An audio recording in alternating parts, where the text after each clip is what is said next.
ፈቃዱ እየተመላለሳችሁ ያቀማችሁን ያክል እየታገላችሁ እየተጋደላችሁ ውጊያ ውስጥ ናችሁና ከኃጢአት ጋር እየተጋደላችሁ ስትኖሩ ምናልባት ልትቆስሉ ትችላላችሁ። ያ ማለት አንዱ ፈተናችን ይሄ ስለሆነ የብዙ ወጣቶች እድሜ ስለገፋ ብቸኝነት ስላለ እናቴ ስለጨቀጨቀችኝ አስቤዛ ስለበዛ አጋር ስላስፈለገኝ ገዳማት ትሄዳላችሁ፣ ሱባኤ ትይዛላችሁ፣ ታስቀድሳላችሁ፣ ትማራላችሁ፣ እግዚአብሔር ማምለክ ይሆናል። ወደ ጥንት ተፈጥሯችሁ ትመለሳላችሁ።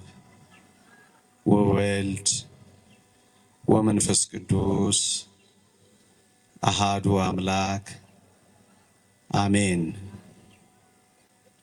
ክቡራን አበው መነኮሳት፣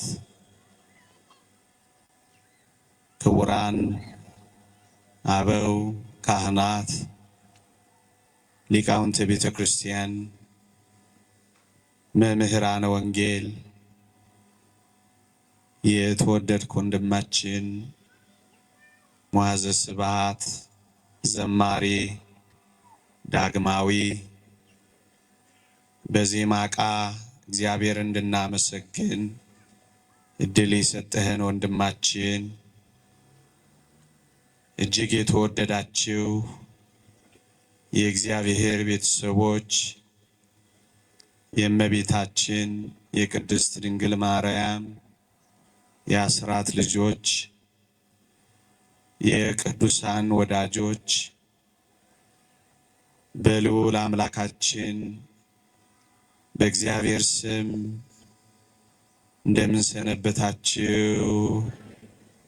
እንደምን አላችሁ?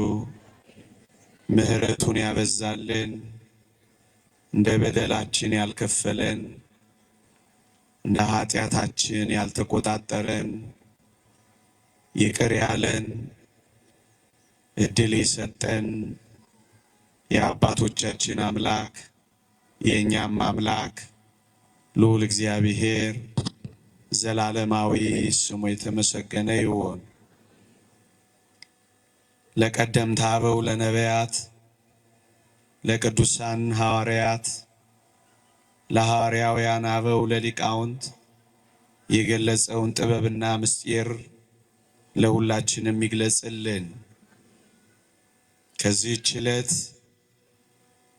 ከጻድቁ አባታችን ከተክለ ሃይማኖት ከቅዱስ አባታችን ከአባ ሙሴ ጸሊም ከሌሎቹም ቅዱሳን በረከት ረድኤት ለሁላችንም ያሳትፈን።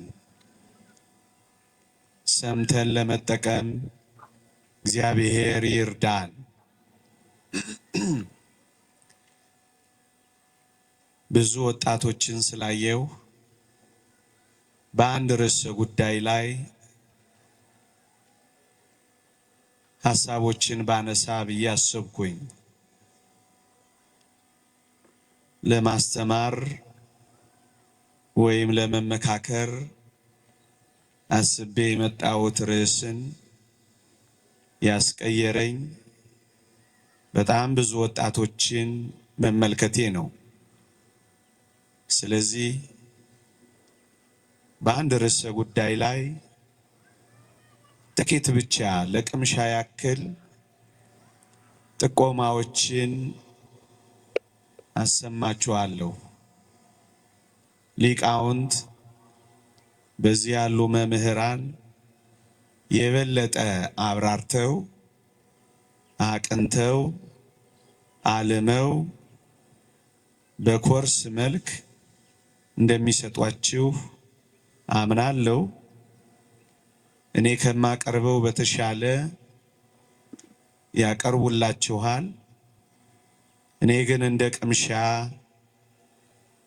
ይሄ ምግብ ሲበላ ስታርተር እንደምትሉት እንደዛ ቁጠሩት። እግዚአብሔር ከሁላችንም ጋር ይሁንልን። ርዕስ የሚሆነው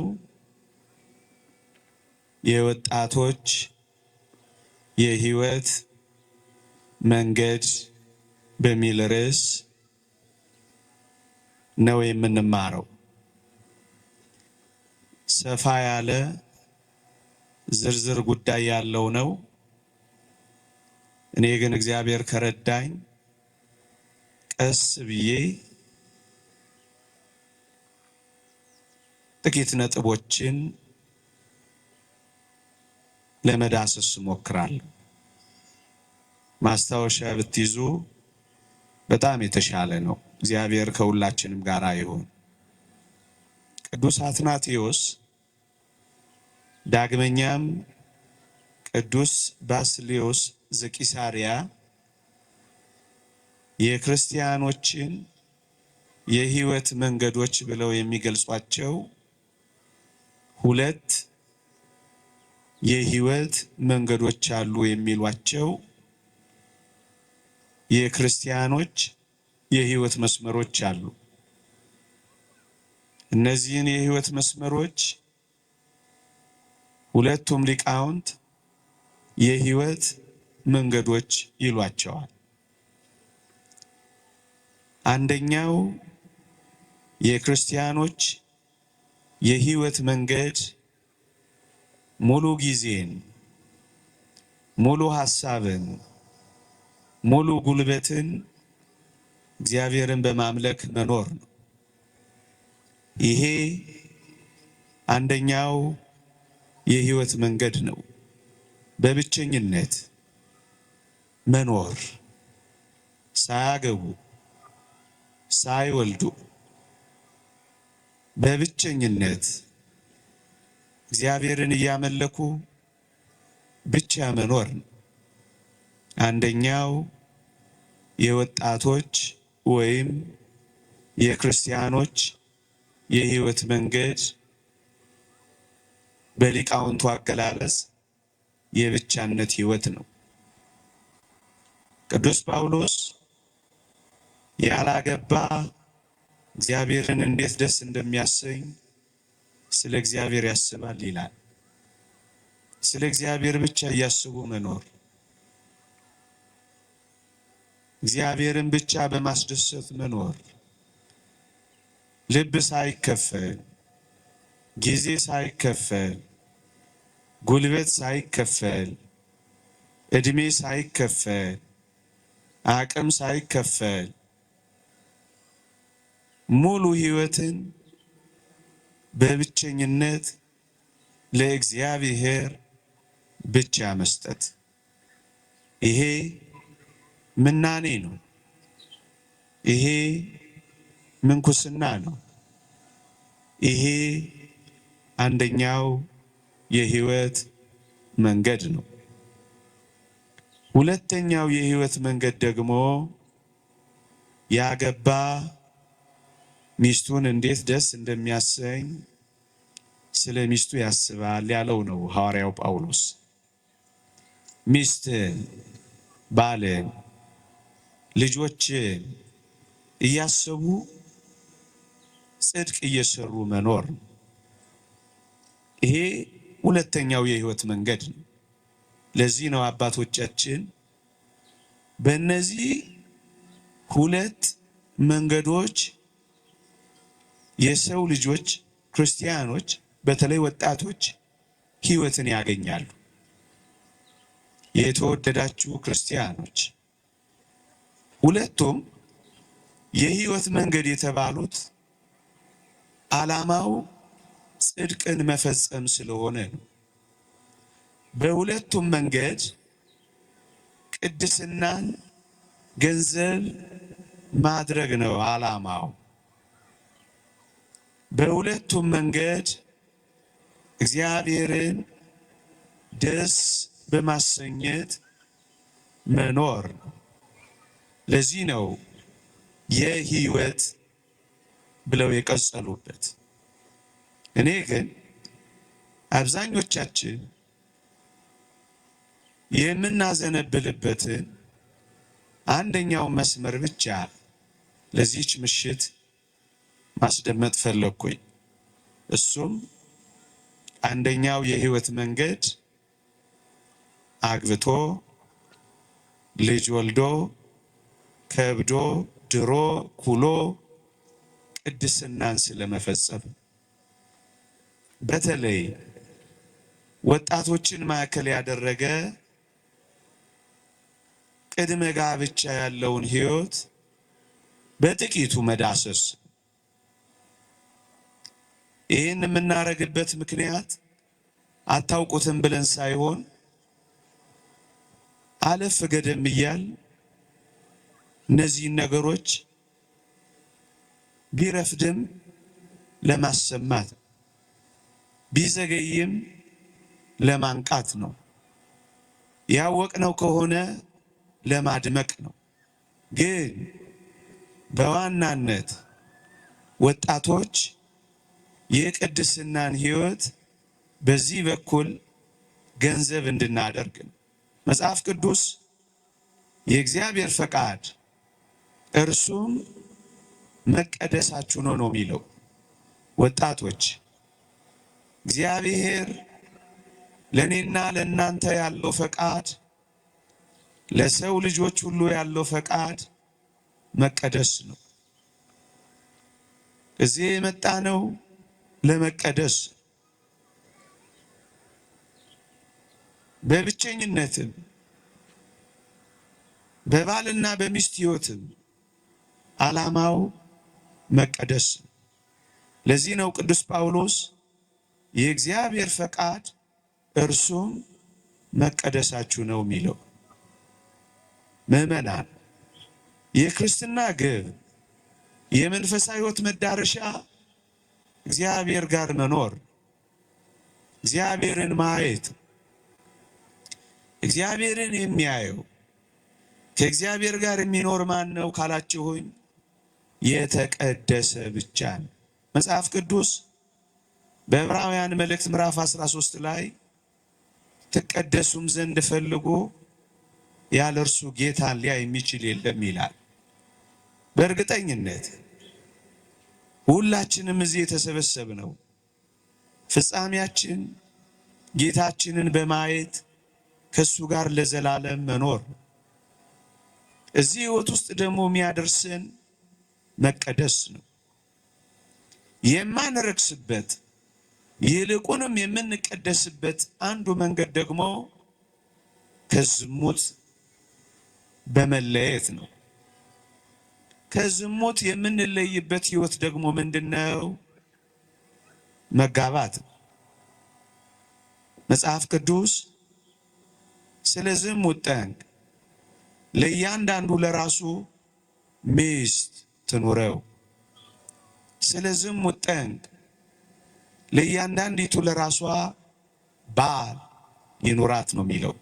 ስለ ዝሙት ጠንቅ ወጣቶች መቀደስን የምናገኘው ከሚያረክሱ ነገሮች ራሳችንን በመለየት ነው። አንዱ በቅሎ የሚያስቸግረን የሚያረክሰን ዝሙት ነው። ለዚህ ደግሞ መፍትሄው የእግዚአብሔር ጸጋ የሆነው ማግባት። ለዚህ ነው ስለ ዝሙት ጠንቅ ለእያንዳንዱ ለራሱ ሚስቶች አይልም ወጣቶች ሚስት፣ ባሎች አይልም ወጣቶች ባል፣ አንድ ደግሞስ እጮኛ አይልም ሚስት፣ ገርል ፍሬንድ አይልም ባል ሚስት፣ ቦይ ፍሬንድ አይልም ባል ሚስት።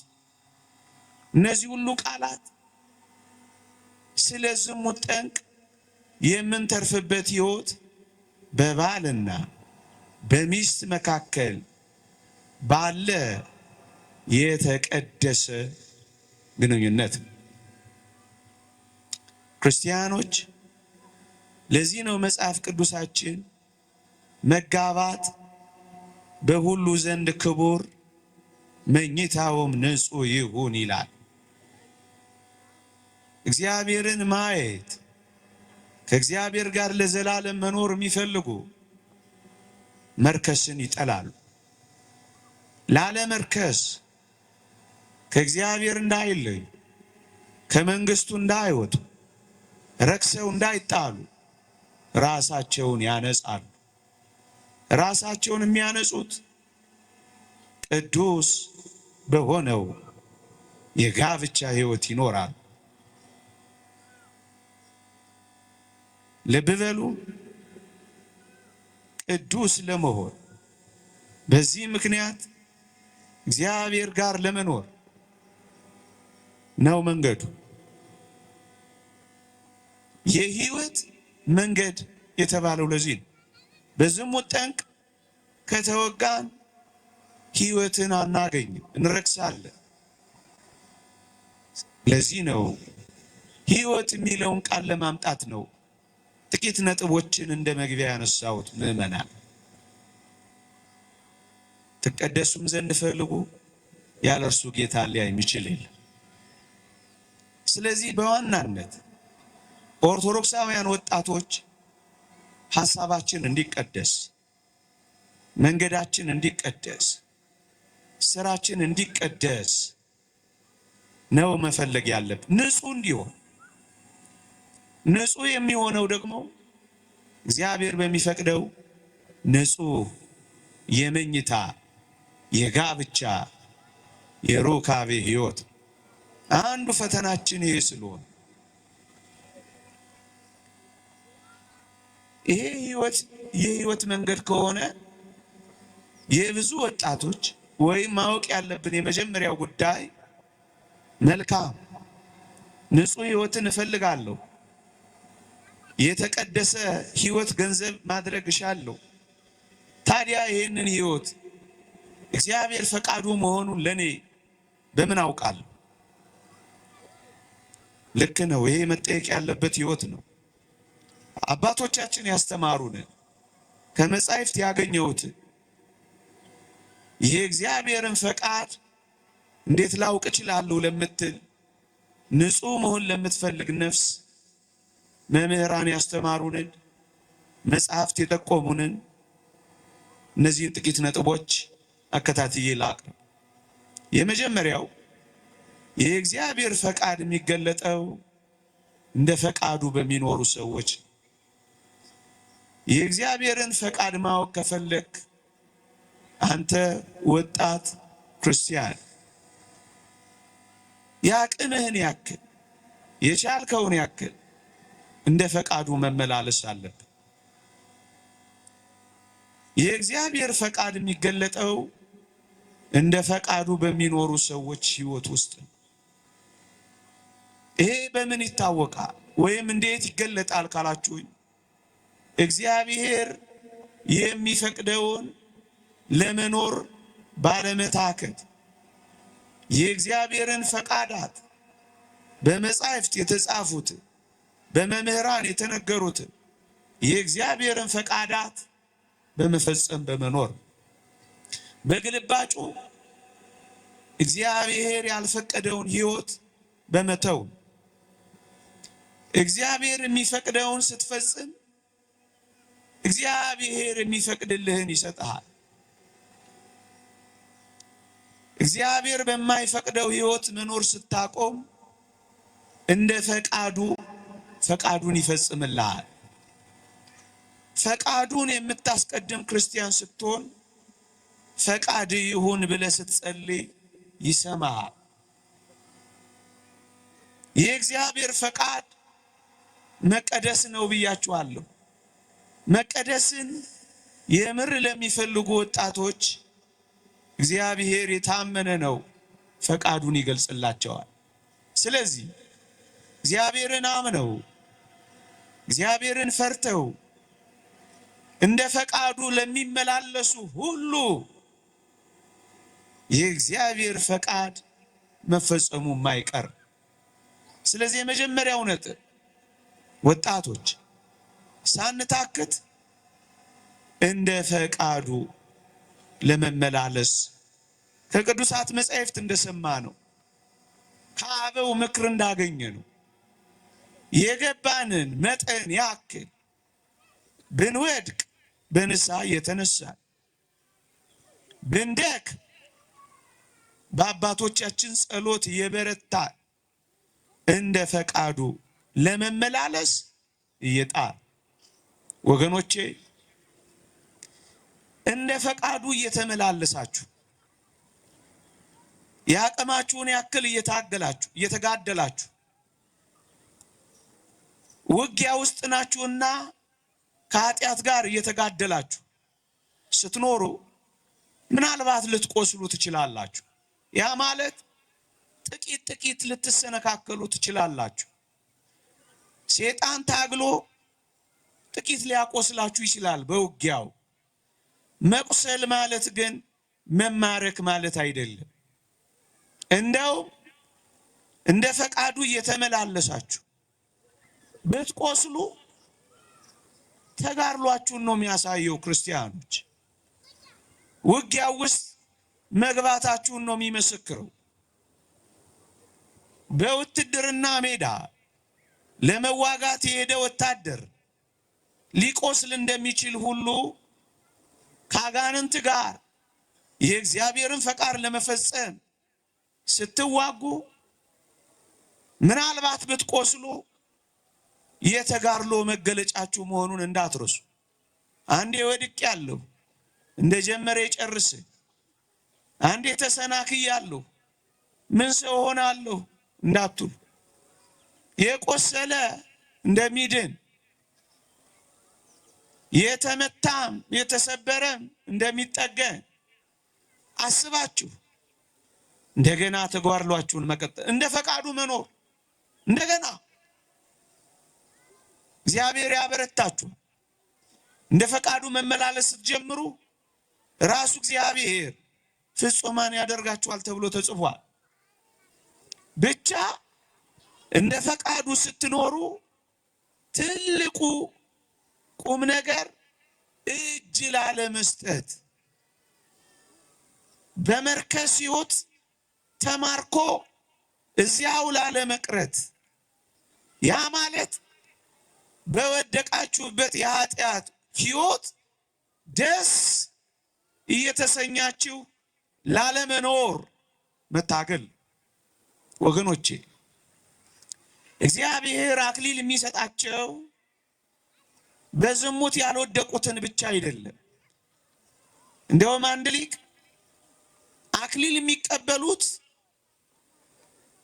ንጹሃን የሆኑት ብቻ አይደለም፣ ይልቁንም ሰይጣን የተዋጋቸው ያቆሰላቸው መንጋጨላቸውንም ያረገፋቸው፣ ነገር ግን እጅ ባለመስጠት ሳይማረኩ እስከ መጨረሻው ድረስ ተዋግተው በንስሐ በቁርባን ተመልሰው ድል ያደረጉትም ጭምር ናቸው እንጂ ይላል። አንድ ጊዜ ቆስለህ ሁሉ ጊዜ እንደቆሰልክ መቅረት የለብህም ማለት ነው። ብዙ ወጣቶች አንዴ ቆስዬ ያለውና እንደጀመረ ይጨርስ፣ አንዴ ወድቅ ያለውና የወደቅኩበት በዚያው ልቅር ይላሉ። እንደ ፈቃዱ መመላለስ እርግጥ ነው ልንወድቅ እንችላለን፣ ግን እንነሳለን የሚሉ ወጣቶች ያስፈልጋል። ግን እሰበራለሁ እጠገናለሁና እሰበራለሁ የሚል ዜማ ግን የሚያዜሙ ወጣቶች ያስፈልጋሉ። ስለምጠገን እሰበራለሁ ብለህ እንደማታውቀው ሁሉ ንስሐ ገባለሁ እያልክ በኃጢአት ግን እንድትደፋፈር አይደለም። አንዳንድ ወጣቶች ፍጹም ኃጢአትን እስኪጸየፉ እስኪጠሉ ድረስ መጋደል አይፈልጉም። እዛው ይሄ እንደ ፈቃዱ መመላለስ አይሆንም። ስለዚህ ጨክኖ ወደ መተው መፈለግ፣ መጥላት፣ መጸየፍ ወደዚህ ያደገ ይሄዳል። የእግዚአብሔር እውነት የሚታወቀው እንደ ፈቃዱ በሚመላለሱት ውስጥ ፈቃዱን የሚፈጽም አምላክ፣ ፈቃዱን የሚገልጥ አምላክ መሆኑ የታወቀ። ስለዚህ እግዚአብሔርን በማመን እሱም በመፍራት ትእዛዛቱን ለመፈጸም በመጨከን እግዚአብሔርን ለመምሰል ራሳቸውን ለማስለመድ በሚጥሩ ወጣቶች ታይቷል። እግዚአብሔር ፈቃዱን ይገልጻል። አንድ ሁለተኛው ልንኖርበት ያለው የህይወትን መንገድ ሰጪው እግዚአብሔር በጎ ስጦታ ፍጹምን በረከት ከላይ ነው። ቅዱስ ያዕቆብ እንደነገረ ወዳጄ ባል ሚስት የሚገኘው ከእግዚአብሔር እጅ ነው። ሩካቤ ቀስቃሽ ከሆኑ ፎቶዎች ከተለጠፉበት ስልክ አይደለም።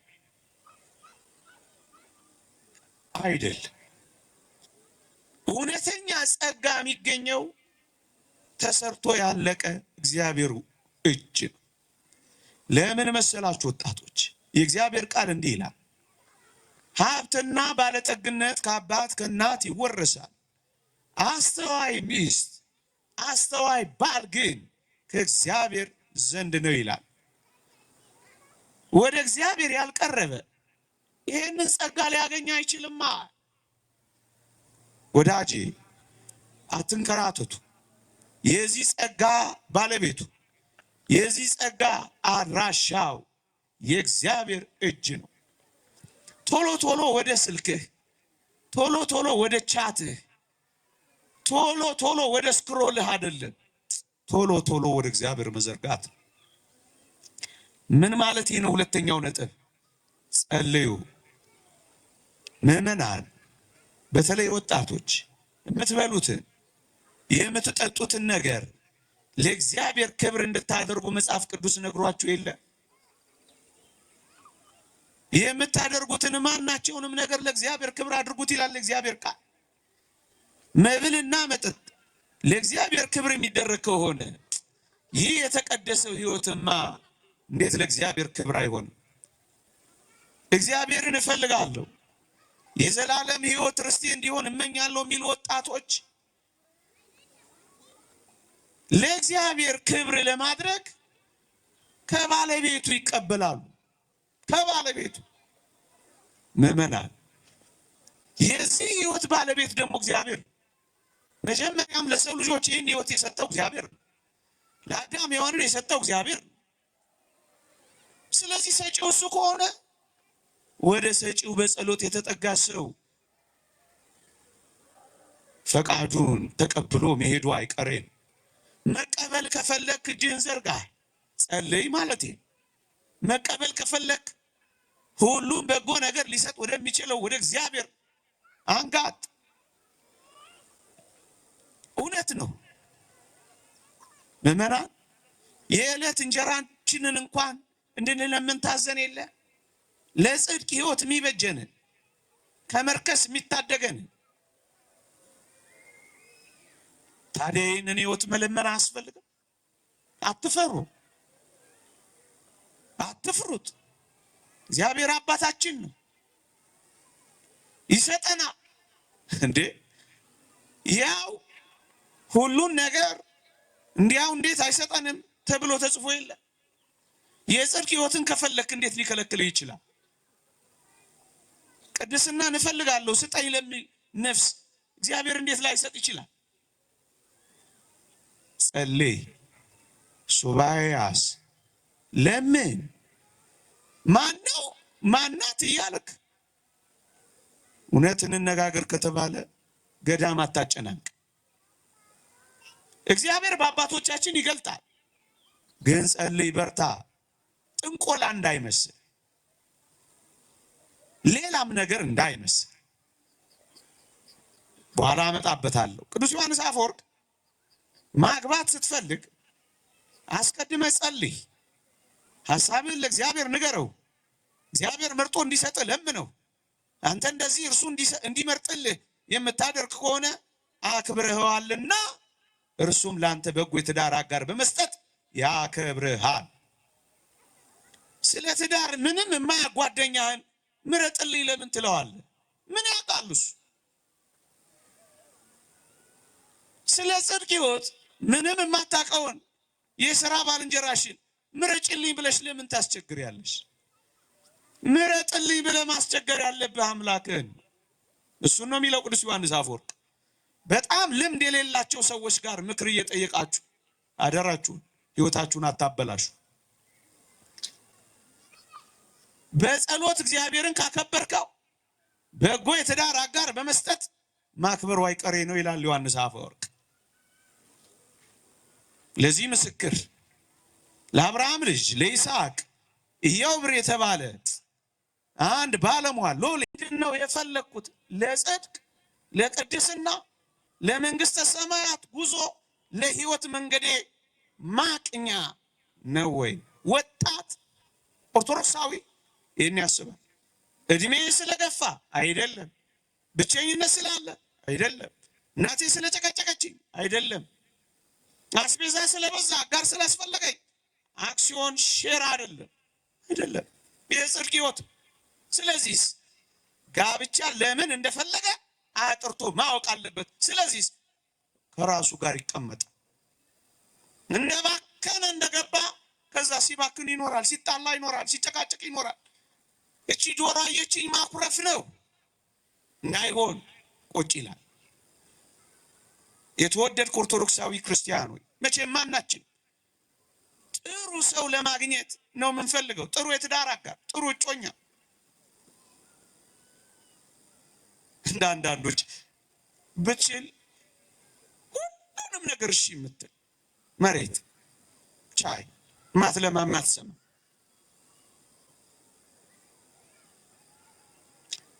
እሱን እንተውና እኛ ግን የምንለው ጥሩ ሰው ለማግኘት የምትፈልገውን ያክል ብቻን ስትቀመጥ ከራስ ጋር ስትሆን አንተም ራስህ ጥሩ ለመሆን የምትሰራበት ጊዜ ነው። ጥሩ ለመሆን ተሰራ። ጥሩ ከፈለክ ጥሩ ሁን ነው። ለምትመርጠው ህይወት ራስህን አዘጋጅ ነው ቁም ነገሩ። ይሄ ከራስ ጋር መሆን ነው። የራሳችንን ስብዕና ማወቅ ነው። ከአጋራችን አሁን ራስህን ስብዕና ካወቅ ከትዳር አጋር ምን እንደምትፈልግ ወደ ማወቅ ትቀርባለህ። እሱ ምን ይጠቅምሃል? አእምሮአዊ ዝግጅት። ከራስ ጋር ተቀመጥ፣ ራስህን እወቅ፣ ለመረጥከው ህይወት ተዘጋጅ። ሰው ሆነ ተሰራ፣ ክርስቲያን ሆነ ተሰራ፣ ኦርቶዶክሳዊ ሆነ ተሰራ፣ ለርትዕት ሃይማኖት ተሰራ፣ ለጽድቅ ህይወት ተሰራ። ራስህን አዘጋጅ። 2 አእምሮአዊ ዝግጅት። ጥንካሬህን ታስቀጥላለህ፣ ደካማ ጎንህን ትፈትሻለህ፣ ስብዕናህን፣ የህይወት ዘይቤህን፣ የመንፈሳዊ ህይወት ርዕይህን ትገመግማለህ፣ ታስተካክላለህ፣ ትቀልሳለህ፣ ትማራለህ፣ ታነባለህ። 2ኛ 3ኛ ባጭሩ የምናገረው ይብዛ ሚነስ የትዳር ህይወት የጮኝነት ህይወት ይብዛ ሚነስ ጥቂት ገንዘብን ማስተዳደር ይፈልጋል። ስለዚህ ጥቂት የኢኮኖሚ ዝግጅት ይፈልጋል። ጮክ ብዬ አልናገረውም። ይሄ ጥቂት ወጣቶች፣ ጥቂት በጣም ጥቂት። ቅዱስ ጳውሎስ የዕለት ጉርስ የዓመት ልብስ ካለን ይበቃናል። ወጣቶች ስለ ጽድቅ ህይወታችሁ ስትሉ ብራንድ መቀያየርን ምዕራፍ 24 ላይ ያደረገውን በሞቴ ላስመልክት። እንዲህ ይላል፣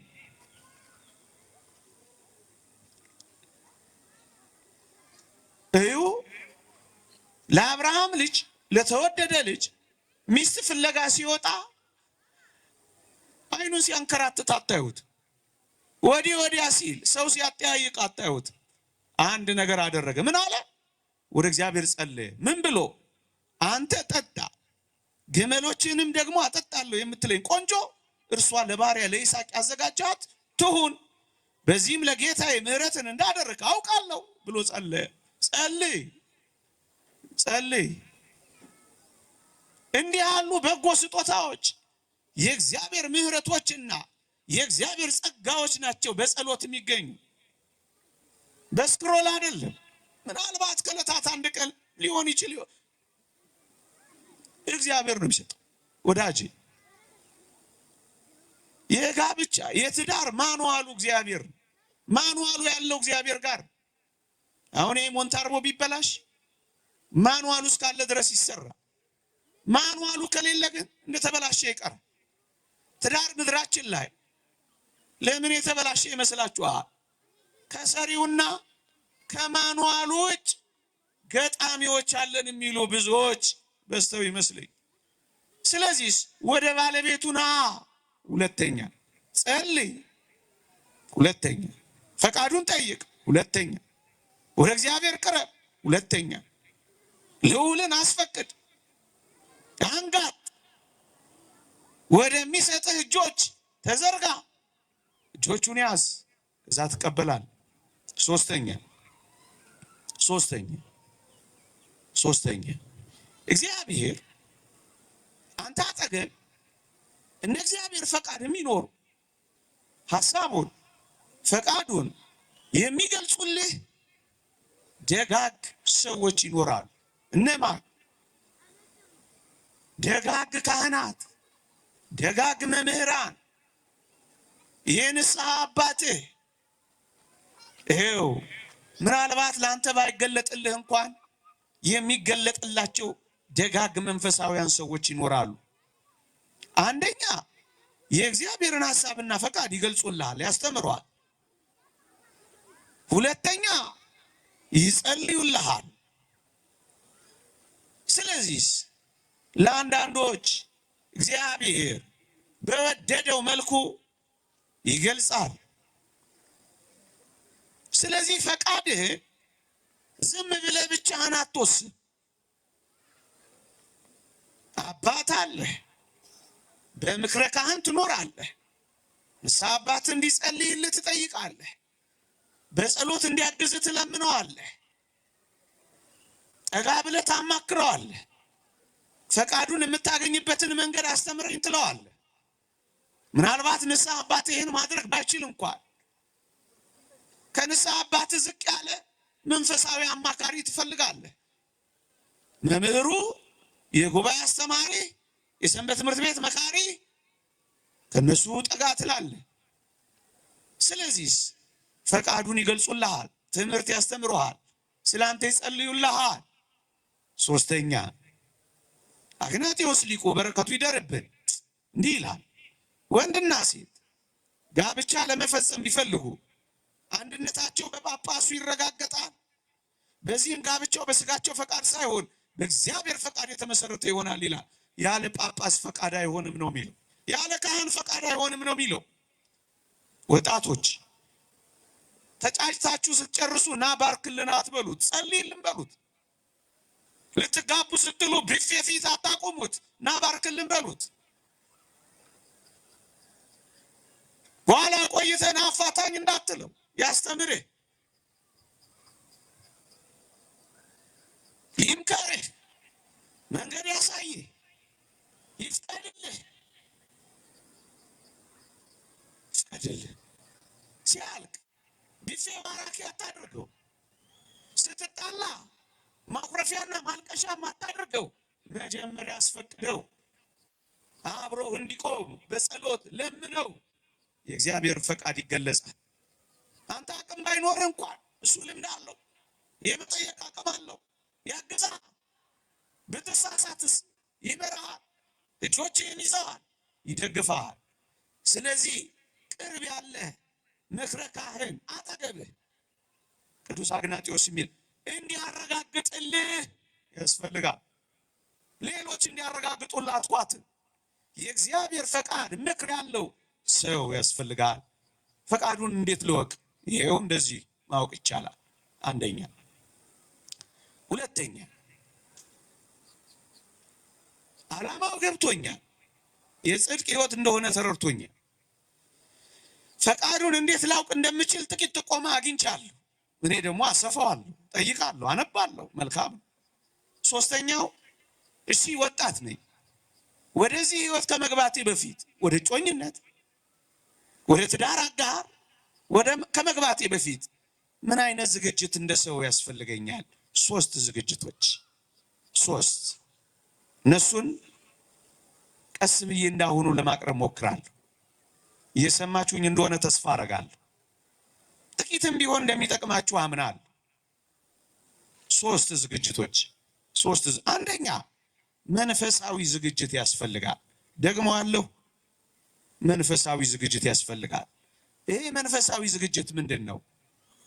አንድ ወጣት በትዳር ሳይያዝ በፊት ከአምላኩ ጋር ብቻውን የሚኖርበት ህይወት ብቻው ቅድም መምህራችን ቅዱስ ያዕቆብ የያቦቅን ወንዝ ተሻግሮ ብቻው እግዚአብሔርን አግኝቶ ብቻው ማንም ሳይከተለው እየተጋ እንዳደረ ወጣቶች ብቻችንን ከእግዚአብሔር ጋር የምንኖርበት ጊዜ ያስፈልገናል። ይሄ ነው መንፈሳዊ ዝግጅት የሚባለው። በትዳር ሐሳብ ሳንያዝ እግዚአብሔርን ደስ ማሰኘት የምንለምድበት ጊዜ፣ እግዚአብሔርን እንደ አባቴ ብለን የምናነጋግርበት ጊዜ፣ ምናልባት ስናገባ፣ ምናልባት ስንወልድ እንደ ብቸኝነት እግዚአብሔርን የምናናግርበት ጊዜ አናገኝም። ጊዜያዊ ዝለት ይገጥመናል። በማርገዝ ጊዜያዊ ዝለት ይገጥመናል።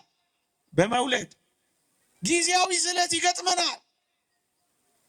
ስለ ትዳር በማሰብ ከዚያ በፊት ግን ጸሎትን፣ ሱባኤን፣ ንስሐን፣ ቁርባንን፣ ማገልገልን፣ ማህሌት ማደርን፣ ገዳም መጓዝን፣ መንፈሳዊ ተግባራትን የምንለምድበት ህይወት ያስፈልገናል። ይሄ ከአምላኩ ጋር የሚሆንበት ህይወት ነው። ይሄ ምንድነው ጠቀሜታው? ወደ አምላካችን የምናደርገውን ጉዞ የተጋድሎን ህይወት ያለማምደናል። እንደውም ፈረንጆች የሚሉት በተለይ አንድ ጥሩ ሐሳብ አለ። ምን ይላሉ? your relationship is as good as your singleness ይላሉ። ያ ማለት የብቸኝነት ጊዜ ከእግዚአብሔር ጋር በጣም ምርጥ በሆነ ቁጥር በኋላ ላይ የሚኖርህ ከትዳር አጋር ጋር የሚኖረው የህብረትና የአንድነት ኑሮ የበለጠ ምርጥ ነው የሚሆነው። ምክንያቱ ጸሎትን ለምደሃል፣ መንፈሳዊ ምግባራትን ለምደሃል፣ ቢቆጡ መታገስን ለምደሃል። ነፍስህ እግዚአብሔርን ለማወቅ ማረግ ጀምራለች። ስለዚህ መንፈሳዊ ጣዕምን ቀምሰሃል። በብቸኝነት የቀመስከው መንፈሳዊ ህይወት አብረህ ስትሆን የበለጠ የደመቀ። ስለዚህ እግዚአብሔርን በማወቅ ከእግዚአብሔር ጋር በብቸኝነት የምትቀምስበትን ህይወት መልመድ፣ ይሄ መንፈሳዊ ዝግጅት ነው። ምዕመናን፣ በብቸኝነት ጊዜ ያልነበሩንን ምግባራት ከሌላ ሰው ጋር ከሆኑ በኋላ መላመድ በጣም አስቸጋሪ ነው። በኋላ ትቸገራላችሁ። ኑ እናስቀድስ፣ ችግር ነው። ኑ እንቅረብ፣ ችግር ነው። ኑ እንደ እግዚአብሔር ቃል እንመላለስ፣ ችግር ነው። በህመም ጊዜ መበርታት ችግር ነው። ባለመውለድ ጊዜ መጠንከር ችግር ነው። እግዚአብሔርን ባለማወቅ መንፈሳዊ ህይወትን ባለመልመድ ከአጋንንት ጋር በሚደረገው ውጊያ ጸሎትን የሚጸልይን እንደ ሰዓት ቅጥርን ማጠርን ባለመልመድ ምክንያት ያቺ የጮኝነት ህይወት ወይም የትዳር አጋር የህይወት ጊዜ ፈታኝ እንዳይሆን በብቸኝነት ጊዜ እግዚአብሔርን በደንብ መቅመስ ያስፈልጋል። በደንብ አቅማችንን የፈቀደውን ያክል በተለይ ወጣቶች ከዚህ ዓለም ርኩሰት ለመጠበቅ እመኑኝ እየሰማችሁ ብቻ ባትሄዱ፣ ይልቅስ ጥቂት በአገልግሎት ብትጠመዱ፣ አያችሁ ከባቢ አየራችሁ መንፈሳዊ ይሆናል። ሰንበት ትምህርት ቤት ብትገቡ ከባቢ አየራችሁ መንፈሳዊ ይሆናል። ትዘምራላችሁ፣ ትጸልያላችሁ። ይብዛም ይነስ ጥቂት መንፈሳዊ ተግባራትን ትፈጽማላችሁ። ገዳማት ትሄዳላችሁ፣ ሱባኤ ትይዛላችሁ፣ ታስቀድሳላችሁ፣ ትማራላችሁ። ስራችሁ እግዚአብሔር ማምለክ ይሆናል። ወደ ጥንት ተፈጥሯችሁ ትመለሳላችሁ። አገልግሉ። በሰንበት ትምህርት ቤት ባይሆን በማህበራት አገልግሉ። የነፍስ ቀዳሚት ስራዋ እግዚአብሔርን ማምለክ፣ መብላት፣ መጠጣት፣ ልጅ እሷ አይደለም። ነቢዩ ዮናስን አልሰማችሁ? ስራ ምንድን ነው አሉት። ሰማይና ምድርን የፈጠረን አምላክ ማምለክ ነው ያለው። ኑ ማገልገልን፣ ከእግዚአብሔር ጋር መኖርን፣ ለእግዚአብሔር መስራትን በጣም ነው የሚጠብቃችሁ። ከወሬ ይጠብቃችኋል፣ ከአጓጉል ፊልም ይጠብቃችኋል፣ ከመጥፎ ከባቢ አየር ይጠብቃችኋል። በአገልግሎት ራሳችሁን ትጠብቃላችሁ። ኑ አገልግሉ። ይህንን ዘመንና ይህን ክፉ ዓለም ታመልጡበታላችሁ። ወደ ጮኝነት ኃላፊነት ከመግባት በፊት መንፈሳዊ ዝግጅት ጥብቅ እንዲሆን ኑ ተጠለሉ፣ ተከለሉ፣ ተደበቁ። እግዚአብሔር ቃል ላይ ተደበቁ። ቅዳሴ ውስጥ ተደበቁ። ገዳም ውስጥ ተደበቁ። ጸሎት ውስጥ ተደበቁ። ይሄ መንፈሳዊ ዝግጅት ብቻችሁን እግዚአብሔርን ማወቅ መልመድን፣ ኃላፊነት ሳትገቡ በፊት ይህን ኃላፊነት ለመሸከም ራሳችሁን ማብቃት። ምክንያቱ ትዳር፣ ምክንያቱ እጮኝነት አንዱ ማስተዳደር የሚፈልገው መንፈሳዊ ህይወትን ነው። በዚህ ዘመን ችላ ስላለው ነው። መንፈሳዊ ህይወትን ማስተዳደር ይፈልጋል። ለዛ ደግሞ ጥብቅ ዝግጅት ያስፈልጋል። ስለዚህ በብቸኝነት እግዚአብሔርን ጋር የምንኖርበት ህይወት መንፈሳዊ ዝግጅት፣ ጸሎትን፣ ንስሐን፣ ማስቀደስን፣ ማገልገልን፣ ሱባኤ ማዝን፣ ወደ ገዳም መሄድን፣ ሌሎችም ምግባረ ሰናይ፣ ድሆችን መጎብኘትን፣ ብቻ ጊዜ እግዚአብሔርን የሙሉ ጊዜ አገልጋይ ሆኖ ማሳለፍ። አንድ የመጀመሪያው ከአምላካችን ከእግዚአብሔር ጋር መኖር ነው። ይሄ መንፈሳዊ ዝግጅት። ሁለተኛው ዝግጅት ሰው መንፈሳዊ ብቻ አይደለም፣ ስፒሪቹዋል ቢንግ ብቻ አይደለም፣ አእምሮአዊ ነው፣ ኢንተሌክቹዋል ቢንግ ነው። መወሰን ማመዛዘን ይፈልጋል። ስለዚህ ለዘላቂ ህይወታችሁ፣ ለዘላለም የህይወት ጉዳያችሁ አመዛዛኝ፣ አሳቢ፣ አሰላሳይ መሆን አስፈላጊ ነው። ለምንድን ነው ብዙ ትዳሮች የሚፈተኑት? ብዙ ጮኞች ጀምረው የሚያቋርጡት፣ ሞክረው የሚፎርሹት፣ ተሰነካክለው የሚቀሩት፣ ወንድ የሚጠሉት፣ ሴት የሚጠሉት፣ አታሳይኝ የሚሉት ለምንድን ነው? ይሄ ዝግጅት ባቦ ሰጥ ስለሚሆኑ እግረ መንገድ ሲገናኙ ይላመዱና በቃ ጨለጥ ይላሉ። ሳይዘጋጁ ድንገት ይይዛቸዋል። ዝግጅት ስለሌለ ትንሽ ነገር ስብር ያደርጋቸዋል። ስለዚህ ሁለተኛው ዝግጅት አእምሮአዊ ዝግጅት። እሱ ምንድን ነው? ከራስ ጋር የምንቀመጥበት፣ ደግሞ አለው ከራሳችን ጋር የምንቀመጥበት።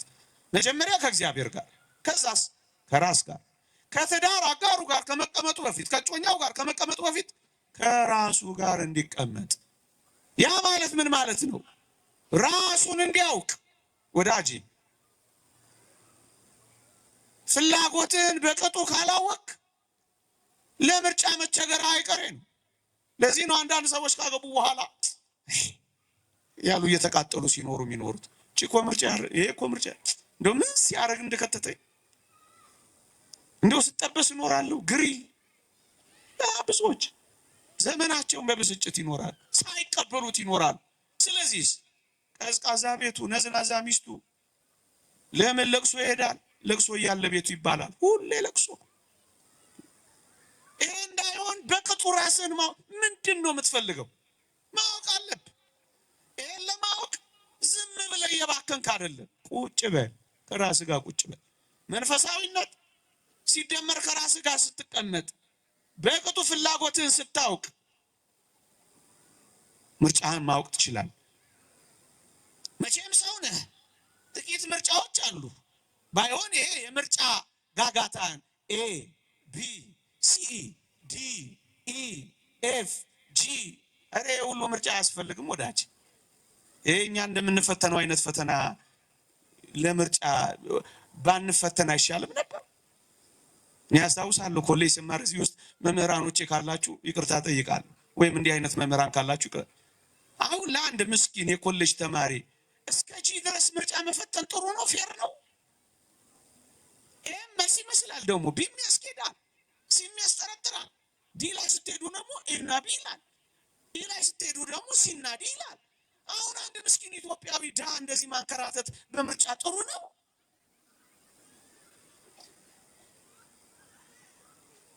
አንተም ወጣት ሆይ ራስን ካላወቅ በጎዳና የወጣው ሁሉ ያንተ እንድትሆን ተመኝተህ መከራን ስትበላ መኖር እድሜው ሄደ። ስለዚህ ቁጭ በል። ይሄ ምን ይመለከታል? ፍላጎትህን ትለያለህ፣ ደካማ ጎኖችህን ታውቃለህ፣ ጥንካሬዎችን ታስቀጥላለህ፣ ደካማውን ታሻሽላለህ። ይሄ በአጠቃላይ በጣም ጥሩ ነገር የሚሰጥህ ለምንድን ነው ማግባት የፈለኩት ብለውን የመለስክለት ነው። ብዙዎች ለምን እንደሚሆን አያውቁ። በተለይ አንዳንዶች ሁላችንን የማይመለከት ጓደኞቻችን እጮኛ ሲይዙ እሷማ ይዛ እሱማ ይዛ ዝም ብሎ ብቸኛ መሆን ነው እሳያቸዋለሁ። ከዛስ ለምን እንደያዙ አውቁት። ከዛስ ፉክክር ይሆናል፣ ትከሻ መለቃቀም ለማሳየት ይሆናል፣ ፎቶ እየተነሱ ለመለጣጠፍ ይሆናል፣ ለማስቀናት ይሆናል። እኔም አለሁበት አይሆንም። ለምን